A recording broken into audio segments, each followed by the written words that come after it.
वासंती द्वारा लिखी जयललिता की बायोग्राफी अम्मा में आज हम पढ़ेंगे सियासी बदला।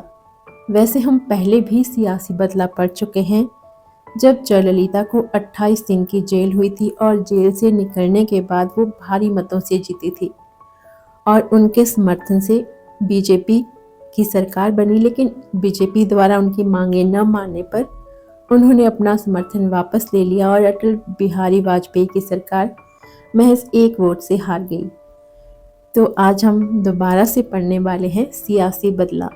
वासंती लिखती हैं, भाजपा की सरकार गिरने के बाद 1999 में लोकसभा के नए चुनाव कराए जाने की घोषणा हुई तो जयललिता को एहसास हो गया कि उन्हें फिर से खुद को तैयार करना होगा, एक बार फिर लड़ाई लड़नी होगी। वाजपेयी सरकार के पतन में मुख्य किरदार होने के कारण ऐसा लाजमी लग रहा था कि जयललिता कांग्रेस के साथ अपने गठबंधन को एक बार फिर खड़ा करेंगी। लेकिन भाजपा के साथ गठजोड़ में रहने के दौरान उन्होंने सोनिया गांधी की राष्ट्रीयता को लेकर कठोर टिप्पणियां की थी। अब उन्होंने अपने अभिमान को ताक पर रखते हुए व्यवहारिक बनने की जरूरत थी। उन्होंने कांग्रेस के साथ एक चुनावी समझौता किया। अपने खिलाफ भ्रष्टाचार के मामलों को लेकर डीएमके सरकार के उत्साह को देखते हुए जयललिता के लिए केंद्र की सरकार में दखल रखना जरूरी था। वासंती आगे लिखती हैं, उनके प्रशंसकों को विचारधारा संबंधी बहस या चुनावों के ताने बाने की ज्यादा समझ शायद ही रही होगी। उनके लिए मायने रखने वाली एकमात्र चीज थी किसी भी गठबंधन में अम्मा विजेता बनकर उभरे और यह कि खलनायक दुर्योधन रूपी करुणानिधि समाप्त हो जाए। अपनी ही कही बात भुलाते हुए या पार्टी कार्यकर्ताओं से किए वायदे को ताक पर रखते हुए कि शशिकला से उनका कोई वास्ता नहीं रह गया है, जयललिता ने शशिकला के भतीजे टीटीके दिनाकरन को पेरियाकुलम सीट से टिकट दे दिया। प्रवर्तन निदेशालय दिनाकरन के खिलाफ विदेशी मुद्रा विनिमय कानून के उल्लंघन के मामलों की पड़ताल कर रहा था और वे अभी अभी जेल से बाहर आए थे। करीब 2 साल तक जेल में रहने के बाद शशिकला भी जमानत पर बाहर थी। ऐसी अफवाहें चली कि वे वापस पॉइस गार्डन में आ गई हैं। वे कुछ दिनों तक लोगों की नजरों से दूर रहीं, लेकिन जल्दी ही वो चुनावी दौरों पर जयललिता के साथ दिखने लगी।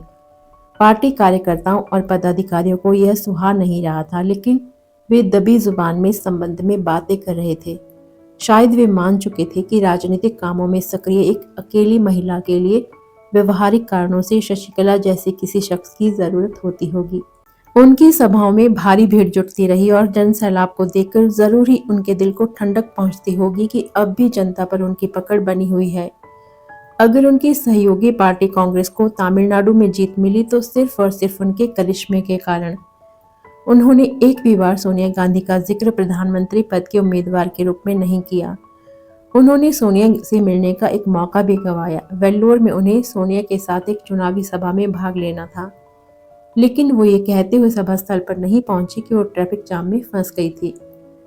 सोनिया ने कुछ देर तक उनका इंतजार करने के बाद सभा को संबोधित किया और दिल्ली के लिए रवाना हो गई।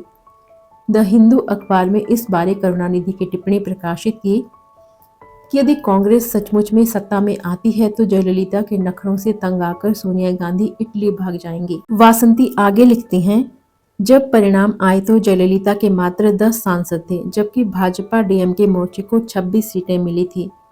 अकल्पनीय घटित हो चुका था। डीएमके वाजपेयी सरकार का अंग थी। डीएमके और भाजपा के बीच एक अद्भुत गठबंधन था।